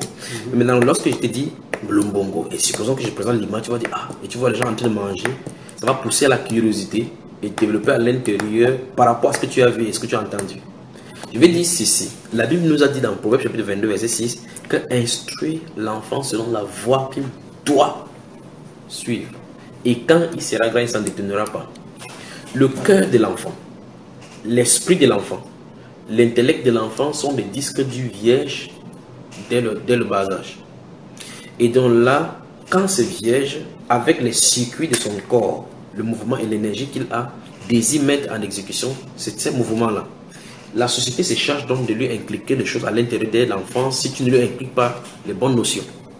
Et par conséquent, beaucoup d'enfants, donc comme le cas de notre garçon dont tu parles, sont dans les PlayStation, ont des commentaires de Ronaldo, voient la Coupe du Monde, l'UEFA, et ça développe en lui. Et ça fait naître en lui donc le désir. Il a déjà sa star à lui. Il désire ressembler à telle personne. Tu peux commencer à voir cet enfant-là, quand il regarde quelque chose sur Internet, tu vois ce qu'il observe. Quand il veut acheter un roman, quand il lit 11 football, tu vois le star qu'il a. S'il a sa chambre à lui, les décorations au mur montrent clairement ce qu'il y a à l'intérieur de lui. Il commence à se préparer à l'intérieur. Et il n'est pas fait autrement parce que ça a été sémé en lui. Il commence à extérioriser les différentes valeurs qu'on lui a mises à l'intérieur. Mais par contre, à contrario, supposons qu'on mette plutôt la parole, on met plutôt le désir de Dieu, qu'il ait la soif plutôt de connaître Dieu davantage, il n'aura pas ce désir-là. Je ne sais pas si tu comprends. Donc, et le problème maintenant, c'est que lorsqu'on est déjà exposé, on a exposé l'enfant comme ça, ce n'est pas facile, ce n'est pas à coup d'engueulade qu'on va arrêter cela, parce que même, et c'est ça qui pousse beaucoup d'enfants justement à la rébellion, parce qu'il ne se fait pas comprendre. Il a ses valeurs à l'intérieur de lui, qu'il désire extérioriser. Le parent, avec l'œil des gendarmes, essaie de voir en voyant qu'il est en train de faire fausse route. Il n'a pas de repères. C'est le repère qui se trouve en lui qui désire extérioriser. Il va dire, papa, c'est ma vocation, c'est ce que moi j'ai décidé. Il y a un conflit. Le conflit vient du fait que quelque chose a été semé en lui. Le parent a manqué de semer ce qui était nécessaire, ce qui était absolument nécessaire. Et par conséquent, il faut maintenant plutôt déconstruire ce qui a été semé en lui. C'est la voie là-bas. S'il n'y a pas cette voie-là, l'enfant va aller à la rébellion. Qu'est-ce que l'enfant va faire? L'enfant va attendre à avoir ses 18 ans. Et chez vous, il va attendre à avoir ses 18 ans, sachant qu'avec là, tu n'auras plus de droit sur lui. Il pourra aller rejoindre un groupe, aller quelque part pour essayer de se joindre avec ceux qui ont cette même valeur-là, qui prennent ces mêmes valeurs-là pour essayer d'extérioriser. D'autres enfants commencent à se joindre avec ceux qui fument de la cigarette, jouent le hip-hop, et tu vas voir que les enfants abandonnés, ceux qui ont été jeunes dans les foyers, ceux qui ont grandi dans des endroits qu'on appelle les ghettos, se regroupent entre eux pour se faire comprendre, parce qu'en fait les parents ne le comprennent pas, parce que dès le départ on a abandonné la parole de Dieu. C'est là le vrai problème. Donc en fait ici, il faut le processus de déconstruction d'abord. Ces processus de déconstruction passent d'abord par la repentance du parent, parce que du fait qu'il a abandonné l'enfant à lui-même. Parce qu'on a dit l'enfant livré à lui-même. On a vu ça tout à l'heure dans ces Proverbes chapitre 23, verset 13. L'enfant livré à lui-même fait honte à sa mère. Quand le parent va dire, l'enfant, tu es devenu comme ça, comment tu es descendu, il ne comprend pas que la parole lui reproche d'avoir laissé l'enfant livré à lui-même. L'enfant ne doit pas être livré à lui-même parce que c'est un enfant, il est vierge, c'est à nous de mettre des choses dans son disque dur. Et malheureusement, nous avons trouvé comme solution aujourd'hui, la solution à nous proposer par Satan, que la solution c'est d'acheter le PlayStation, mettre dans son pour qu'il puisse se calmer. Voilà ça, c'est dangereux. Quand il grandit, il y a ce qu'on appelle Construction Empire. Initialement, c'était les PlayStation de foot, des jeux de foot, il y a des combats, des gueules de combat. L'enfant grandit, quand il sort, il essaye ça sur son petit frère. Parce que ce qu'il a vu, ça a développé et ça a écrit son disque dur. Il va essayer de télécharger ça sur ses enfants et ses amis. On dit l'enfant à l'école est bagarreur parce qu'il a pris un personnage dans ces films-là qu'il joue, il veut représenter ce personnage. Et très souvent, ces choses qui sont mises là-bas sont les esprits et les pensées sont projetées là-dedans. Alors les jeux de rôle sont donc des moyens par excellence donc, pour donner la culture de la violence aux enfants. Donc il faut la repentance des parents qui avaient des enfants devant le Seigneur du fait que les parents ont refusé, puis rejeté l'éducation de leurs enfants. Ça, c'est un. Ça commence par là. Il faut que le parent admette qu'il a tort et que l'enfant a raison. Parce qu'il ne peut pas faire autrement. On ne peut pas reprocher au porc, par exemple, de se laver dans la boue, parce qu'il est fait pousser la vie dans la boue. Voilà. Alors, après cette repenti ainsi, il faut regarder maintenant les voies et moyens de déconstruire. Pas en allant à la fond de cet enfant-là, mais il faut déconstruire ça minutieusement. Donc, de la façon dont c'est entré, il faut déconstruire de cette façon. Ça veut dire que petit à petit, il faut priver l'enfant de ce qu'il en est en l'éloignant de ces choses-là doucement, sans qu'il ne se rompe. Parce que si vous rompez brusquement, vous allez plus lui faire beaucoup du mal. Donc, au fur et à mesure, si c'était ceci, vous retirez ça doucement en remplaçant par ceci. Mais est-ce que, du coup, parce que, ok, j'ai bien compris, mais du coup, ça veut dire quoi? Ça veut dire que nos enfants, il ne faut pas les laisser aller vers du sport? Non, c'est pas ça, je suis arrivé. Il parle de l'enfant engagé à outrance dans le sport dès le jeune âge. C'est un danger. D'accord. Parce qu'en réalité, il va parce que ça a été construit, le pas que c'est la volonté de Dieu. Mais c'est pas ça que se comprend. Je voulais dire ceci. C'est pour ça que la majorité des enfants à l'école en Afrique, quand ils ont vu Eto'o a réussi dans le football, les enfants fuient l'école. Ils ne veulent plus fréquenter parce qu'ils vont aller jouer au football. Que voilà, Eto'o qui a réussi sans avoir fréquenté. Voilà, telle personne qui a réussi sans fréquenter. Ils ont un modèle, ils ont une image, ils veulent atteindre le but que celui-là atteint, sans savoir si oui ou non ça colle avec leur destinée. Donc il faut inculquer les enfants à recentrer leur destinée sur Dieu d'abord. Et que dans cette destinée, ils verront si la voie qu'ils sont en train de prendre, c'est la voie que Dieu a voulu pour eux. C'est pour cela que cette déconstruction est nécessaire. Maintenant, quand est-ce qu'il y a du sport? Maintenant, c'est là où nous allons toujours dans le livre de Timothée. 1 Timothée. Non, alors dans 2 Timothée. Dans 2.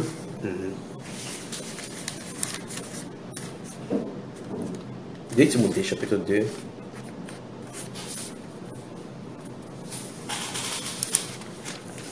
Oui. Lisons à partir du verset 1. Toi donc, mon enfant, fortifie-toi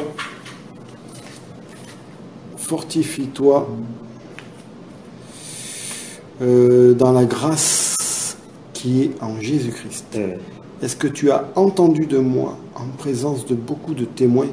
Confie-le à des hommes fidèles qui soient capables de l'enseigner aussi à d'autres. Souffre avec moi comme un bon soldat de Jésus-Christ. Il n'est pas de soldat qui s'embarrasse des affaires de la vie, s'il veut plaire à celui qui l'a enrôlé. Et l'athlète n'est pas couronné s'il n'a pas combattu suivant les règles. Il faut que le laboureur travaille avant de recueillir les fruits. Comprends ce que je dis, car le Seigneur te donnera de l'intelligence en toutes choses. Souviens-toi de Jésus-Christ, issu de la postérité de David, ressuscité des morts, selon mon évangile, pour lequel je souffre jusqu'à être lié comme un malfaiteur. Mais la parole de Dieu n'est pas liée. C'est pourquoi je supporte tout à cause des élus, afin qu'eux aussi obtiennent le salut qui est en Jésus-Christ, avec la gloire éternelle. Cette parole est certaine, si nous sommes morts avec lui, nous vivrons aussi avec lui. Si nous persévérons, nous régnerons aussi avec lui. Si nous le renions, lui aussi nous régnera. Et si nous sommes infidèles, il demeure fidèle, car il ne peut se renier lui-même. Voilà. Ces instructions, c'est que l'apôtre, comme un papa, en train de donner à un enfant. Cet enfant, se mettant à l'œuvre dans le travail que son papa a lui donné, aura-t-il le temps pour les futilités? Tu vois la question, n'est-ce pas? Il commence à prendre justement les exemples sur le sport. En disant que comme dans le sport, dans la vie sportive, il y a des règles, dans la foi, il y a des règles. Et tu ne peux pas espérer être couronné si tu n'as pas combattu selon les règles. Alors le sport a ses règles, la foi a ses règles. Allons dans le chapitre 4 de 1 Timothée maintenant cette fois-ci. 1 Timothée. Oui, chapitre 4.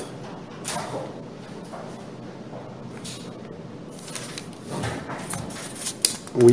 Versets 6 à 10. 6 à 10. Oui. 6 à 11. 6 à 11. En exposant ces choses aux frères, tu seras un bon ministre de Jésus-Christ, nourri des paroles de la foi et de la bonne doctrine que tu as exactement suivies. Repousse les contes profanes et action. Exerce-toi à la piété, car l'exercice corporel est utile à peu de choses. Stop. On appelle ça l'exercice corporel. On appelle ça quoi? Exerce-toi à la piété, car l'exercice corporel. L'exercice corporel, ça peut être le sport. C'est le sport, c'est de ça dont on parle ici. D'accord? Il dit, exerce-toi à la piété, car. Donc, exerce-toi. C'est le papa qui a de parler à son enfant. C'est Paul qui a de parler à Timothée. Exerce-toi à la piété. Il faut maintenant comprendre ce que la piété, ça veut dire, c'est la vie de la foi. Donc, travailler dans la marche de la foi. Il dit, exerce-toi à la piété, car, parce que l'exercice corporel, le sport est utile à peu de choses. Il ne dit pas, le sport n'est pas utile. Tu vois? Il ne dit pas que le sport n'est pas utile, il dit que c'est utile, mais c'est pour peu de choses. Oui, ce sera bien de transpirer, de manger, bouger par jour, de faire, boire de l'eau, comme on dit, manger des 5 fruits et légumes, de courir un peu pour faire les essais, pour brûler un peu de graisse et autres, là, pour garder la forme. Mais, voici la chose. Lorsque tu vas le faire, c'est sur le corps physique que tu vas le faire. Il y en a deux autres parties de ton corps. Il y a l'âme et l'esprit. Quand tu vas faire le sport, tu satisfais ta chair. Qu'en est-il de l'âme et de l'esprit? Maintenant, c'est ce qu'il dit dans le volume suivant.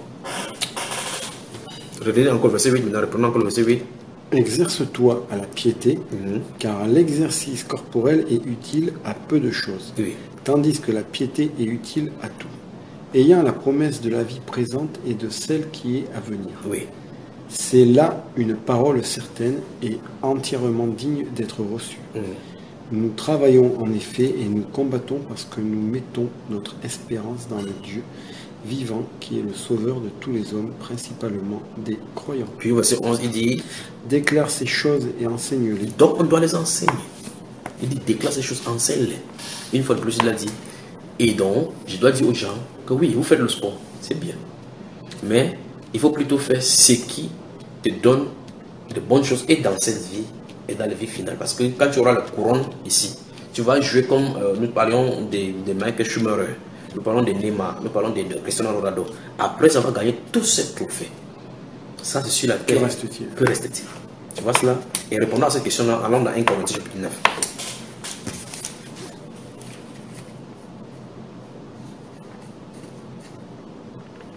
1 Corinthiens chapitre 9. C'est avant? Oui, tu y es. Dans quel chapitre 9. Chapitre 9. Oui. Versets 24 à 27.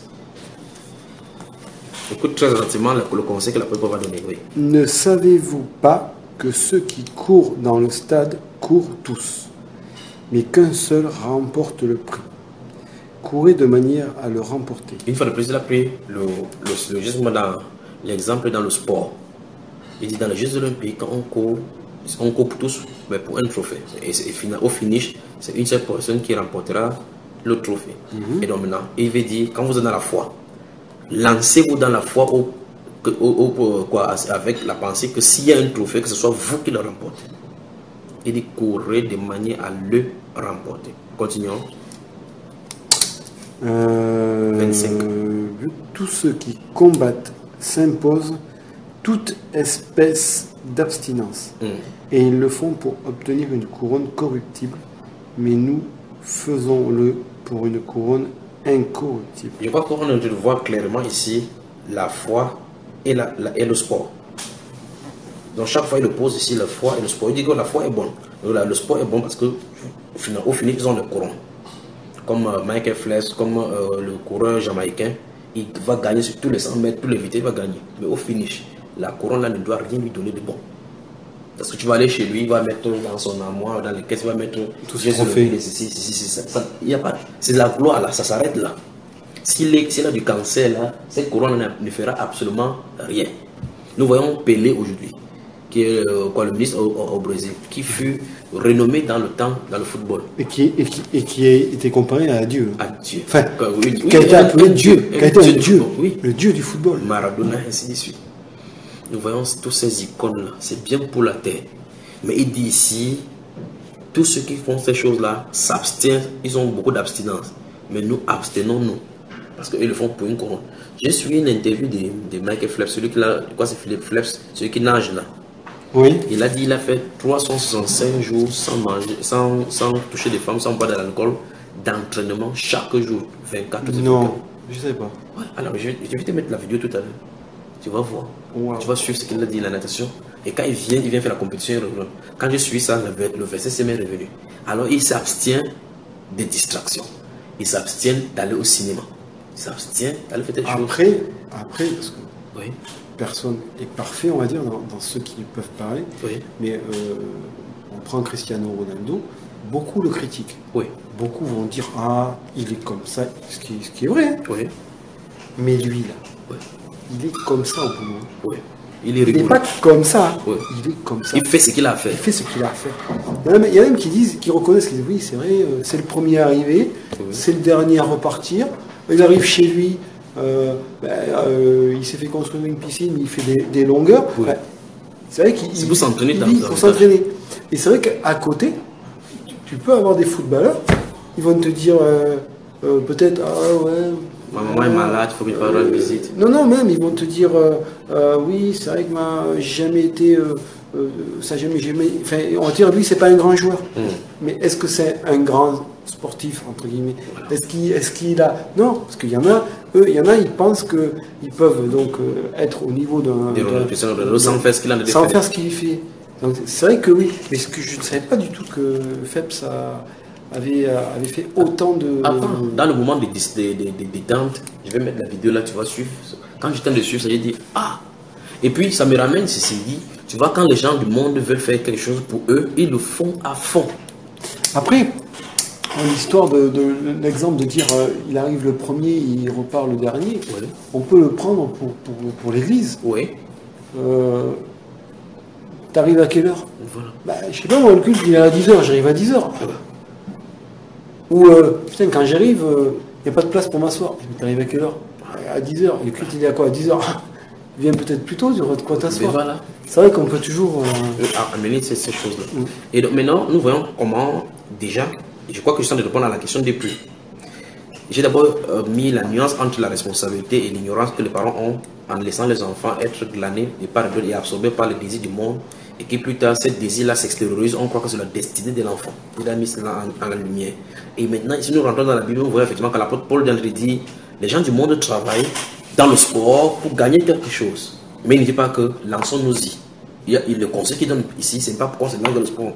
Il donne plutôt le conseil que regardez ce qu'ils font, le sérieux dans leur métier. Faites le sérieux avec la crainte du Seigneur, sachant que ceci a la promesse de la vie présente et à venir. C'est plutôt ceci qu'il faut indiquer aux enfants. Maintenant, prenons un enfant par exemple. L'enfant, pour le cas du football, l'instrument principal du football, c'est les pieds, c'est les jambes. Supposons que dans sa carrière, il rejette l'éducation. Il rejette ceci, et puis il va à un entraînement, et il se boite les jambes comme ça. Il continuera encore la carrière. Ça sera arrêté là-bas. Peut-être il sera en amateur 2 ou en amateur 4, il n'aura pas fait la carrière qu'il voulait. Maintenant, il va devoir se reconvertir et ce sera trop tard maintenant pour commencer à aller à l'école primaire. Ici. Alors, avec l'enfant, c'est facile. Tu peux dire à l'enfant, ok, regarde, voici les enjeux. Tu peux prendre sur YouTube les joueurs qui ont eu mal, ceux qui sont morts dans le stade, ainsi de suite, et au-delà maintenant, en fin de compte, c'est quoi. Et puis tu prends la parole, tu lui montres doucement. Tu dis, ok, fréquente d'abord. Et des écoles, il y a des gens, d'abord tes diplômes fréquents parce que déjà ça peut te servir demain à t'en servir au cas où tu ne fais plus de sport. Tu vois cela, n'est-ce pas? Petit à petit, quand il va commencer à chercher de ce côté-ci, petit à petit, il est détaché de ces choses-là, en n'oubliant pas la prière, en présentant son cœur entre mains du Seigneur et la réunion avec les enfants pour leur parler, leur partager la parole comme j'ai dit la dernière fois. Et est-ce que tu penses que n'importe quel sport, football, tennis, basket, n'importe quoi. Oui. Est-ce que tu penses que quelqu'un qui devient une grosse star, d'accord, un Ronaldo, un Messi, un Tony Parker, est-ce qu'on peut croire que c'est la volonté de Dieu? Non. Je peux te dire à 100% non. Parce que la Bible... Quand je dis ça, est-ce que c'est la volonté de Dieu qu'il a fait carrière dans le sport? Je peux dire non, dans le cadre général. Parce qu'en réalité, nous avons lu ici je crois que c'est là où nous parlions de niveau mondial, nous avons vu clairement que toute la puissance et la gloire de cette terre-ci appartient au diable. Et il a dit qu'il donne à qui il le veut. Mais maintenant, on ne peut pas soustraire de la souveraineté de Dieu, que Dieu peut permettre que quelqu'un y entre pour un but bien précis, il en sort. Mais la règle générale, c'est que cette gloire-là vient de Satan. Je ne pourrais pas dire le nom, mais il y avait une vidéo où la personne qui parle se moque en plus. Parle d'un boxeur qui a été à haut niveau. Je ne peux pas dire le nom. Et en fait, d'une manière un peu ironique, en se moquant, elle dit lui, il a arrêté sa carrière, il s'est converti pour Dieu. Mais sous-entendu, c'est farfelu, il est devenu fou. Ça m'a fait sourire parce que voilà, il avait une voix qui n'était pas forcément bonne et il l'a quitté. Voilà, alors maintenant, ensuite tu prends ce cas-là. Cet homme-ci, il va aller faire la bourse. Quand il fait la bourse, dans sa pensée, c'est quoi? C'est pour combattre l'adversaire. Et quand il combat l'adversaire, pour le cas de la bourse, c'est lui donner des coups de poing au point où il sort KO. Au point où ça peut tourner son cerveau, le blesser. Tu ne peux pas faire cela. Si tu te tiens dans le ring en tant que chrétien, cette parole de l'écriture va te venir. Si quelqu'un te gifle sur la joue droite, présente-le toujours. Donc en clair, si on te boxe le premier coup de poing, tu ne dois pas remettre. C'est qu'il y a des carrières, tu vas aller là. Voilà. Chaque fois, tu vas reprendre, tu vas prendre des KO. Là. Donc que le Seigneur te bénisse. Que le Seigneur te bénisse. Il faut qu'on fasse tout et tout pour savoir que. Je crois que je vais mettre également la vidéo de cette femme-là. Je ne sais pas où elle se trouve, je crois que c'est ici. Qui parle de cette pépinière-là qu'il faut préparer et enseigner ces choses-là, des théories déjà, et l'éducation, de l'égalité entre l'homme et la femme et le sexe. Et c'est le ministre de l'Éducation de la France qui disait cela sous l'ancien gouvernement de François Hollande, en disant qu'ils vont mettre de l'accent là-dessus. Et par conséquent, quand ils ciblent les enfants, c'est parce qu'ils savent effectivement que les grands peuvent réfléchir, ils peuvent dire non. Mais autant introduire ça dans les manuels scolaires et former des formateurs pour qu'ils puissent imprégner cela et cimenter cela. Donc en toile de fond se trouve donc les projets sataniques de destruction de nos enfants. Qu'est-ce que le parent ne doit pas faire vraiment au mieux de sa force pour pouvoir déconstruire ça à la maison? Que Dieu vous bénisse. Amen. À tout à l'heure. Mon frère.